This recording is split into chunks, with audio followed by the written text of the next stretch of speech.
is not a laser, but a new military weapon zaps you with a beam of heat instead of bullets. And joining us right now to demonstrate how it works is Colonel Kirk Himes of the U.S. Marine Corps and Dr. Diana Laurie, who has been working on the new non-lethal weapon. Good morning to both of you. Good morning.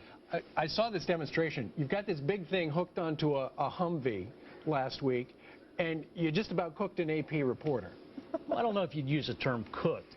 But what we're doing right now is going through a Department of Defense advanced concept technology demonstration. Right. Where we're trying to take technology that appears to work pretty well and put it into a form that the warfighters can use. What does it use, Doctor? This system generates a beam of millimeter wave energy. What's that mean? That is invisible electromagnetic waves that are propagated downrange. All right. A factor of 100 higher than other things that you might think of.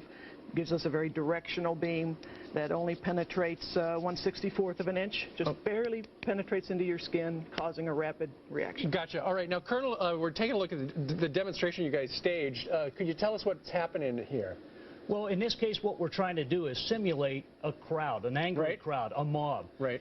Within that mob, you're going to have individuals who are inciting that mob. Sure. And what we're able to do with the ADS system, the active denial system, is focus on those troublemakers. And when doing that, it diffuses the situation. So right now the troublemakers are winning. What do? You shoot them? Well, this is where those folks who are nearest to the scene start to identify those troublemakers. Right. And they're calling back to the system They're throwing operators. stuff. Come on, guys, load up the beam. Well, our war fighters are going through that, and then load up the beam, and they pick out the targets, and what you're going to see here is a demonstration on an individual.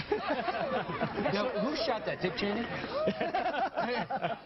Okay, so now you've got a small version of what we're looking at there on the Humvee, and that's the Associated Press reporter, and then you're about to give it to one of your men.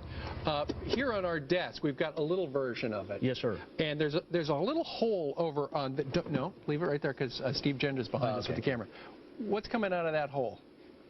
About 200 milliwatts of that same invisible 95 ray gigahertz of right. invisible electromagnetics. So how do we test it? You are going to put your finger up to it flush. Okay, just like this. I'm going to put it right up there. I heard that. That was really hot. Was that Tova? was really hot. But if you look at that, there's Nothing no there. damage. Nothing there. No, but there's still going to be a lawsuit. You had a reaction. Okay, here, put your finger on there. Come on, big man. Come on. No, touch it. Touch it. Get up there. Now that energy is a very small spot size. That same energy over your entire torso gets folks to jump back. You cannot overpower this thing. So you could actually go through a street, point that at people, and just blow them back. We have had over 10,000 exposures with 600 volunteers, and there is less than 1/10 of 1% of a chance that you're even going to have a minor. What's it going to take to get into the battlefield? What's it going to take? We have demonstrated this capability in an advanced concept technology demonstration. It's going to take working with the warfighters, the individual services. Now that we've demonstrated it works, they need to tell us exactly how they want it. And they got to come across with the money, and you could get it out there by what, 2010 or sooner? Well, absolutely. That could be an option. Again. All right. We're out there to support the warfighters. Sometimes the crew is about to turn on us. I wouldn't mind having this around. Yeah, so how does this work on a sleeping person? Colonel Kirk Himes and Diana Laurie, Doctor, we thank you very much for joining us live. Thank you. Keep on working on this. That's really cool. All right, 4 minutes before the top of the hour, we're going to come back and wrap things up and tell you about what's going to come on tomorrow. You want me to try one more time? Yeah, go ahead. Come on.